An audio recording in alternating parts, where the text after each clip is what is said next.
좋은 아침입니다. 8월 8일 오늘의 이슈 한보현이 전합니다. 자, 장기 인보험 시장에서 1위 삼성화재와 5위 메리츠화재의 기싸움이 엄청납니다. 매우 흥미로운 기사를 갖고 왔고요. 간편결제 서비스죠. 페이코에서 보험 추천 서비스를 시작했다라고 합니다. 재테크 관련 기사로는 지금 뭐 환율이 엄청나게 상승을 하면서 이때다 싶어서 이제 달러를 매도하는 그러한 그 자금들이 엄청나게 몰리고 있습니다. 그리고 증시 피난처로 이제 부상한 안전자산인 ETF랑 또 ELS에 대한 투자 기회들이 열리고 있습니다. 그리고 뭐 ELS에 대한 기사는 또 리스크에 대한 기사들도 같이 볼 수가 있고요. 마지막으로 기업 소득이 연평균 2.1% 늘 때 세부담은 9%씩 증가했다라고 합니다. 그러면 가계는 어떤지 같이 한번 보도록 하겠습니다. 먼저 보험 관련 기사 보도록 할까요? 뭐 다 아시다시피 최근에 메리츠가 엄청나죠. 장기 인보험 시장에서 엄청난 약진을 하고 있습니다. 그래서 여기서는 뭐라고 표현했냐면 삼성의 아성, 메리츠의 야성이라고 이렇게 표현을 했는데, 사실 둘의 그 자산 규모는요, 삼성화재가 80조고 메리츠가 20조로 거의 이제 4배 차이 나는 거죠. 엄청나게 큰 차이가 나는데, 인보험 시장에서 매출, 신규 판매액이 어느 정도였냐면 1, 3, 4월은 삼성화재가 이겼지만 5월, 6월은 메리츠가 앞서면서 엄청난 이제 그 다툼을 그 이 매출 쪽에서 지금 벌이고 있습니다. 뭐 이것 때문에 지금 말들이 엄청나게 많았던 거 아실 겁니다. 그래서 뭐 실적 올리려고 지금 시장을 막 흐리는 거 아니냐. 근데 실제 뭐 그 부분에 대한 이제 점검이 나갔지만 큰 문제가 없었다. 그리고 삼성은 뭐 다 아시다시피 굉장히 보수적인 회사지 않습니까? 제가 강의할 때도 늘 얘기했던 것들 부분이 뭐였냐면, 우리 예전에 이제 표준화 될 때 삼성화재는 그때도 주요 담보들이 다 갱신형이었거든요. 그래서 실제 시장에서는 뭐 지혜에 있는 분이라면 삼성화재 상품을 파는 것은 아마도 거의 없었던 것으로 기억하고, 저 또한 뭐 삼성 상품이 좋다 나쁘다 이런 것들이 아니라 고객들한테 비갱신형 상품을 특약들을 제안하다 보니까 그 이제 실손 종합보험 형태로 판매할 때 삼성화재 상품을 선택하는 것은 사실 그때 어려웠었습니다. 그런데 이러한 그 삼성화재가 뭐 다 아시다시피 엄청나게 보수적이고, 이 보수적이라는 것은 어떻게 보면 뭐 재정에 대한 이제 그 우려들, 미래 그 보험사가 맞이하게 될 그러한 우려들을 보고 이제 안정적으로 관리해 가는 거죠, 자산을요. 그런 삼성화재가 최근에 이제 금융감독 가이드라인에 허용하는 최대치까지 이제 시책을 지급하면서 엄청나게 경쟁에 이제 돌입했다는 얘기입니다. 그래서 둘이 엎치락 뒤치락 싸우면서 대략 2위에서 4위에 있는 현대나 KBDB는 존재감이 뭐 약해졌다 이런 얘기까지 나오는데, 무튼 엄청난 시책, 엄청나게 말도 안 되는 담보들, 상품들이 나오면서 지금 시장이 뭐 굉장히 과열이 된 것들은 다 그 뭐 동의하실 겁니다. 그래서 앞으로 뭐 어떻게 될지는 모르겠지만 진짜 메리츠의 장기보험 판매는 엄청나게 약진을 해서 결국은 1위인 그 삼성화재를 신규 판매에서 일단 2번이나 앞섰다라는 거. 이러한 구도가 지금 시장에 미치는 영향들을 우리가 분명히 눈으로 보고 있을 거고, 이러한 것들이 향후 어떤 영향을 미칠까라고 뭐 예상을 해보면, 사실 향후에 이제 회사에 좋은 영향을 가져다 주지는 분명히 않을 것으로 보입니다. 그래서 이러한 어떤 좀 그 과열 경쟁 이런 것들은 조금은 그 낮춰지기를 좀 바라는 입장에서 저는 개인적인 그러한 소견을 좀 펼쳐 보입니다. 좀 재미있는 기사인 것 같고요. 그리고 뭐 다 아시다시피 이제 그 상조회사 할부거래법 개정에서 이제 15억으로 늘려야 영업할 수 있다라고 예전에 제가 한번 뭐 칼럼식으로 이 내용을 썼던 것도 있고, 이 내용을 많이 이제 페이스북이나 이제 SNS 통해서 알렸는데, 이 자본금 가장납입 행위를 한 것이 이제 문제가 됩니다. 그래서 15억 맞추느라고 돈 빌려왔다가 다시 이 자본금을 다시 이제 맞춰놓고 인출해서 다시 돈을 갚는 이러한 행위들이 지금 검찰에 막 적발됐고요. 이러한 행위들이 23건으로 가장 많았고, 또 여기에다가 그 광고도 위반한 건도 또 7건에 달했다라고 합니다. 이런 업체들이 굉장히 문제가 되고 있다라는 거죠. 그래서 현재 정상 영업 중인 87곳이 모두 이 자본금 요건을 충족했지만 실제 들여다보니까 이런 식으로 그러한 꼼수를 부려서 이걸 맞췄다는 것이죠. 그래서 상주 선택할 때 뭐 지난번에도 말씀드렸지만 뭐 우량 회사를 잘 선택할 필요가 있다라고 말씀을 드리는 거고요.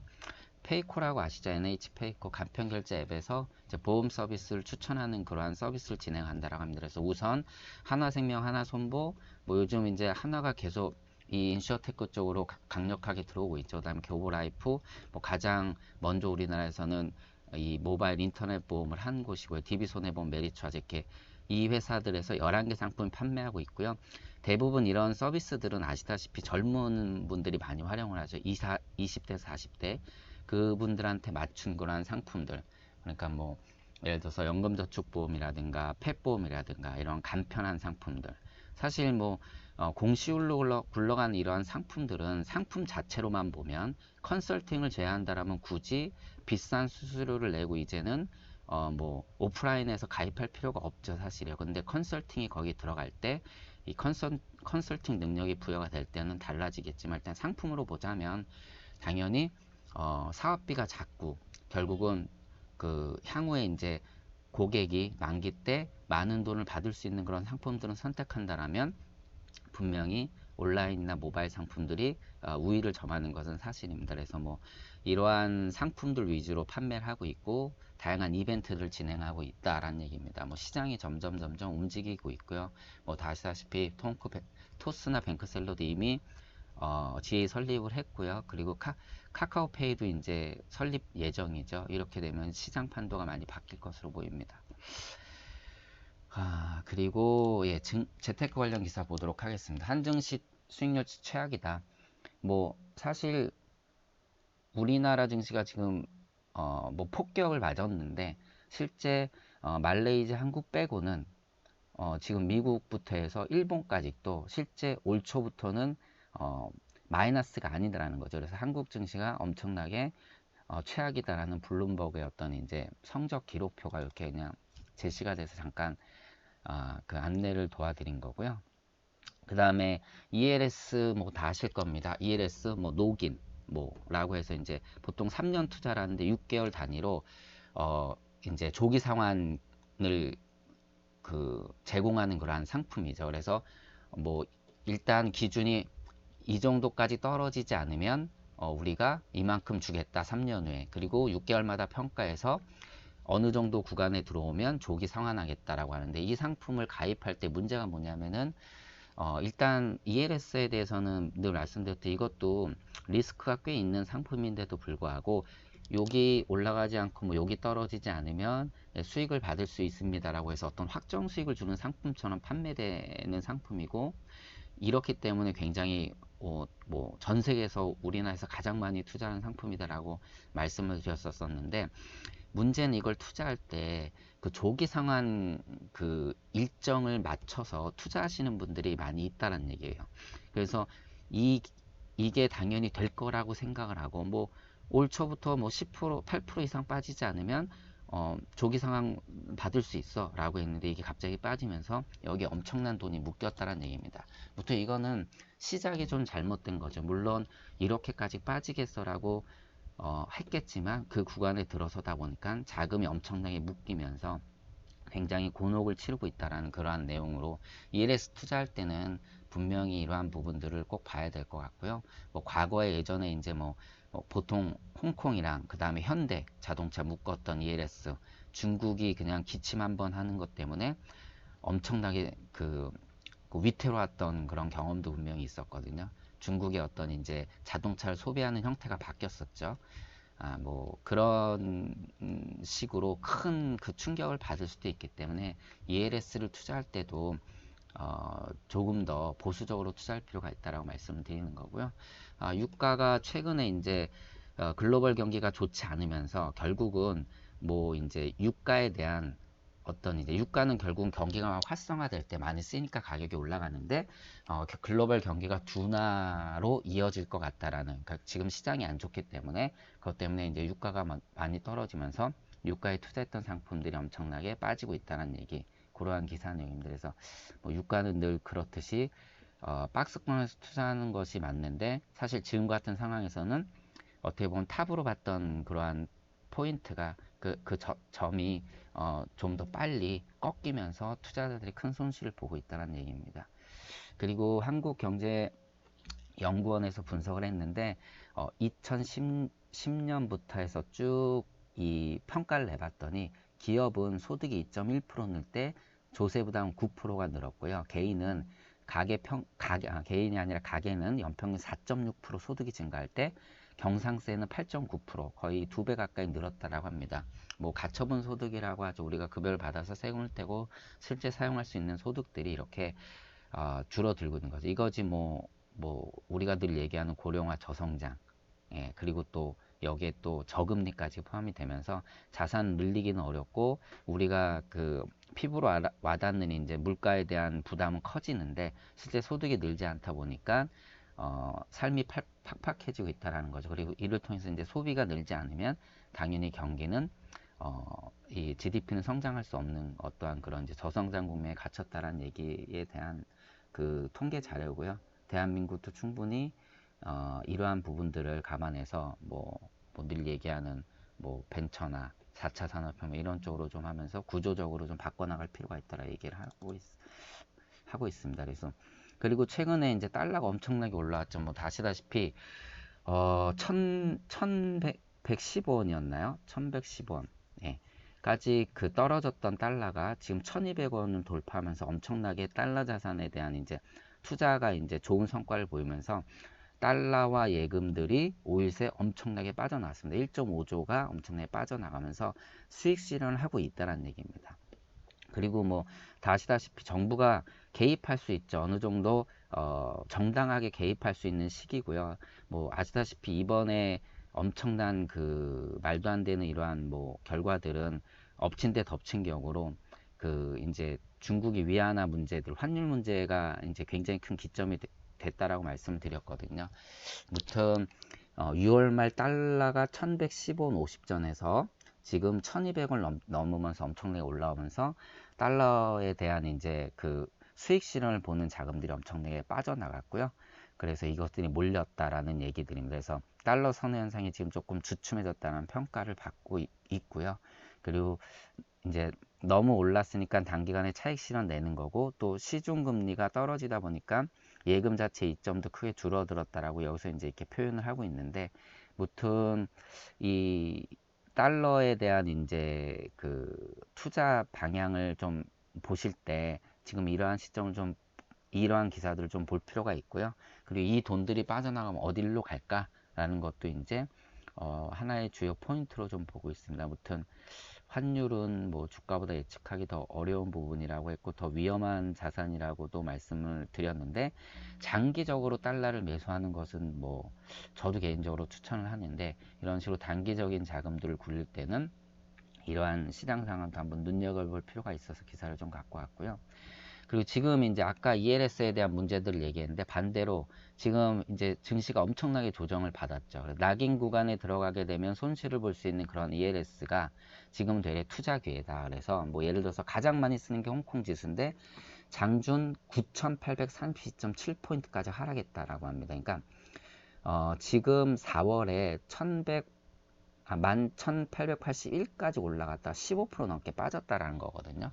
그리고 뭐 유로 스톡스 50도 3,500까지 갔더니 3,200까지 빠졌기 때문에 지금 ELS를 투자한다면은 녹인 베리어에 떨어질 가능성이 더 떨어졌다는 얘기죠. 그래서 최근에 ELS에 투자할 만한 그러한 장이다라고 얘기를 하고 있는 것입니다. 그래서 뭐 무튼 ELS는 이 구간을 설정하는 게 가장 중요하고, 이 이제 구간을 보는 어떤 지수들, 기초 자산들이 뭐냐가 매우 중요한데, 지금 이 기초 자산의 이제 지수가 떨어진 걸로 보게 되면 지금이 충분히 들어가기에도 좋다라고 얘기하는 거고, 여기에 또 ELS 펀드를 얘기하고 있습니다. 우리나라에서 ELS 펀드가 두 개 있는데 삼성 ELS 인덱스랑 그 다음에 한국투자 ELS 지수연계 솔루션인데, 각각 ELS를 13개, 20개를 담고 있다라고 합니다. 이런 데 투자하는 것도 나쁘지 않다라고 보고 있고요. 어차피 ELS에 또 분산 투자하다 보니까 안정성을 좀 더 갖출 수 있다라고 보기 때문에 이러한 투자 방법도 좀 생각해 볼 필요가 있을 것 같습니다.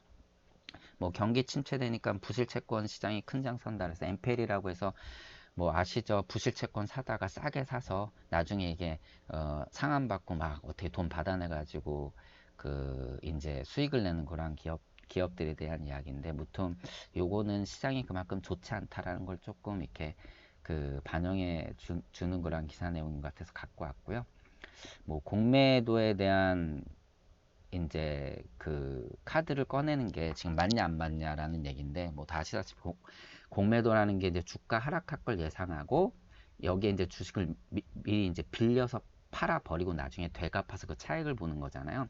근데 이게 실제 실행되면은 결국은 주가 폭락 국면에서 이제 이 공매도라는 게 낙폭을 엄청 키우는 요인으로 작용을 하거든요. 그러니까 지금 시장이 엄청 폭락을 했으니까 이게 또한 공매도가 요번에 7일에 5,500억 정도였거든요.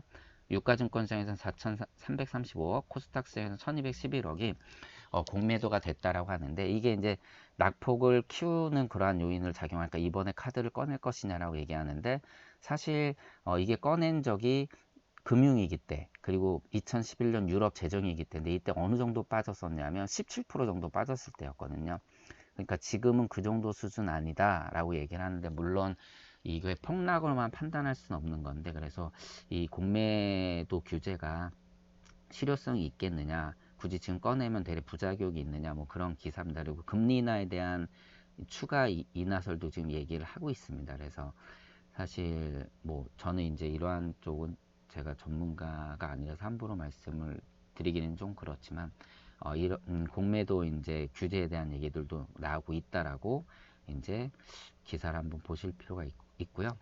뭐 계속적으로 시장이 불안하니까 뭐 안전자산으로 돈이 몰린다라는 얘기는 계속 들었습니다. 달러, 금, 채권이죠.